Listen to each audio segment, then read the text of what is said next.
Beginning transmission. This is the audio log of Dr. Cool, O5 Council member, as well as Supreme Commander, Mobile Task Force Alpha 1, also known as the Red Right Hand. Hello everyone. Today I have another audio request for one of our other field operatives here in the Foundation, Agent Nate Dog 100 Full. He has requested a interesting SCP because he is about to do his own personal experiment with this article or item in question. He has requested that I do a reading on the item just because he is a little bit anxious about it and has not dealt with this SCP before. I have actually dealt with it at least once, out of just some curiosity, and I must say it was pretty entertaining experience. So, I have decided to assist him in reading an audio file for him on my audio logs, so that way he feels less nervous when he goes into his own personal experiments on this SCP. So, Agent Nate Dog, I hope that this audio file will be most helpful to you. So, anyway, let us not dilly-dally in the matter. Let us begin. Item number SCP-1230. Object Class Safe. Special Containment Procedures. See Addendum 1230-A, since these procedures have been revised. SCP-1230 has been relocated to a secure storage locker behind the desk of Site-12's main library. Access is available to Clearance 2 personnel deemed to be in satisfactory psychological condition by Site psychiatric staff. Personnel accessing SCP-1230 must submit written records of their dreams within the first 48 hours of access and submit the following up psychological examination. Description: SCP-1230 is the unlabeled green hardcover book with no initially apparent exceptional qualities. When SCP-1230 is opened, it displays the phrase, "A hero is born." On the first page viewed, all other pages will be blank. The page resets once the book is closed. This has no obvious effects at first, but upon falling asleep, the reader will dream of a fantasy world, where they are the protagonist of a troubled land. Dreamers are completely aware, and all senses work just as well as when awake. Results vary depending on the imagination of the reader, and are mostly attuned to fantasies of adventure that the reader would enjoy. In the mind of the reader, these dreams have been documented to last anywhere from 45 seconds, see Experiment Log 1230-3, to 200 years, see Experiment Log 1230-5. But in reality, the reader will usually never be asleep longer than they would normally. Upon awakening, the reader is able to remember every aspect of their dream in detail. In SCP-1230-induced dreams, there is always a character called the Bookkeeper, now referred to as SCP-1230-1, appearing as a bearded man in a green cloak who claims to be the personification of SCP-1230 himself. SCP-1230-1 has been reported to be very amicable and helpful towards dreamers. It has stated that it enjoys creating these fantasy-scapes and always tries to shape them in such a way that the dreamer garners the most entertainment out of it. It has expressed sorrow when the dream has come to an end and asked the dreamer to please visit again soon. Discovery: in a small bookstore located, the shopkeeper had no recollection of owning the unlabeled book, but attempted to sell a story to local newspapers about a magical dream book. The Foundation was able to dispel the story as a hoax, and SCP-1230 was confiscated. Experiment 1230-1. Dr. in an attempt to test its effective range, opened SCP-1230 and broadened a flight to his hometown of, where he spent the night at a hotel. Upon his return, Dr. reported that SCP-1230-1 appeared in his dreams and explained that once you raid A Hero is Born, The dream is immediately implanted in your subconscious, after which SCP-1230-1 is able to manipulate it remotely. Dr. expressed his appreciation for SCP-1230-1's cooperation. Experiment Log 1230-2.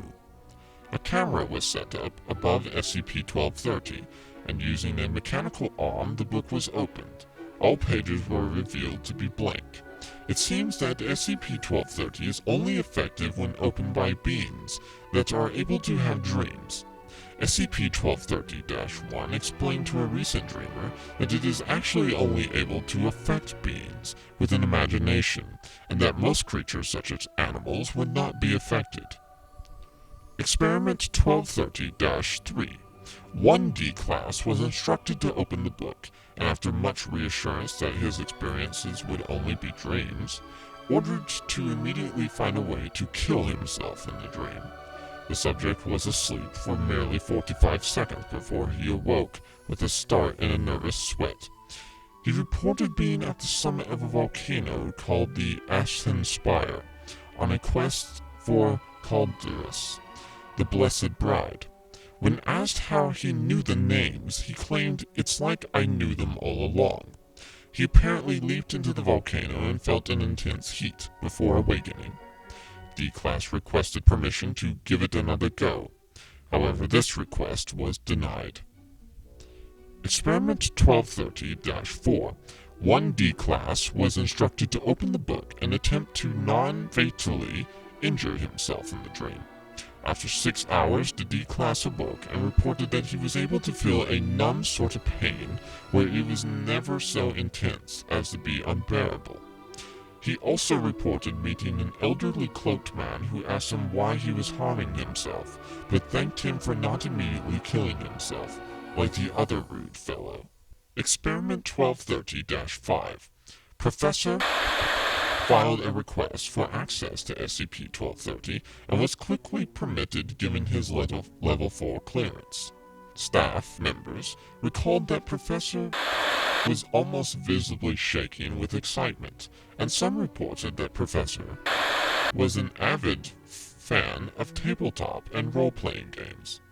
Surveillance shows that Professor opened the book, read the phrase, sat down beside the desk, and promptly fell asleep. Staff members were alarmed when Professor did not awake after 15 hours and alerted security. A medical team confirmed that Professor was still alive and in good health. After approximately 24 hours since falling asleep, Professor began to move. He slowly raised his head and looked around the room, appearing deeply confused. Security entered the room and asked if he was all right, to which he replied, "Where am I?" He was sent to medical, where staff explained where and who he was. Several minutes later, Professor regained his memory and excused himself to the restroom. When 15 minutes passed and Professor had not exited, a nurse entered to find he had hung himself with his belt. A scribbled message on the wall revealed his last words, "I can't go back to this." Doctor went to ask SCP-1230-1 what had happened, but upon opening SCP-1230, all its pages were soaking wet and with the same message on every page. "I am so sorry. I never intended for this to happen. I just wanted to make people happy." Repeated over and over.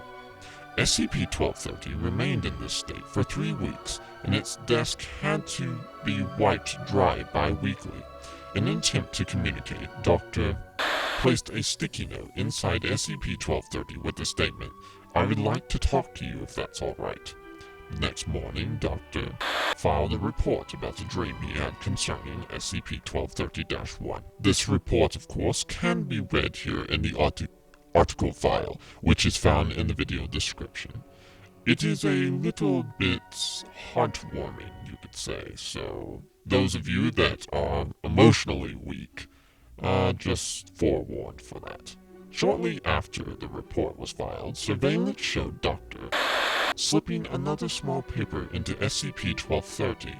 A few days later, SCP-1230 began showing its usual "A hero is born" greeting once again. When asked what the note said, Dr. declined to give detailed comment, simply stating that he just gave it some friendly advice. Addendum 1230-A. During initial testing, SCP-1230-1 asked Dreaming personnel if it could be relocated to an area with many books, preferably fiction, so that it could think of even better ways to construct its fantasy-scapes. After numerous experiments were performed to ensure that SCP-1230 posed no threat, the request was accepted, and SCP-1230 has been relocated to Site-12's library, in which it can be accessed by all members of the site today. Alright, well, I must say that this one is a particularly interesting one, and even an entertaining one at times. Oh, by the way, this is also another addendum. For Agent Nate Dog 104, once you are done with your personal experiments of SCP-1230, would you happen to mind dropping SCP-1230 off by my office?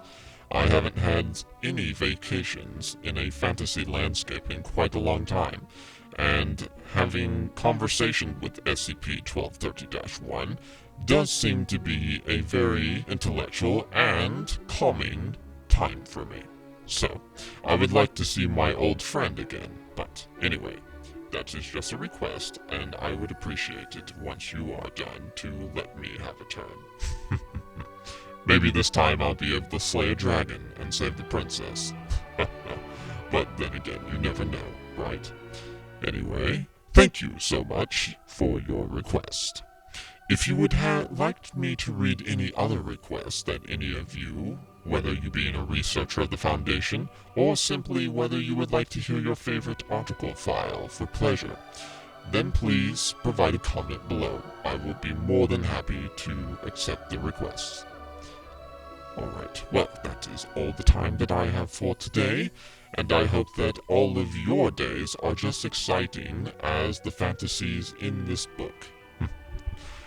This is Dr. Cool, 05 Command, signing out.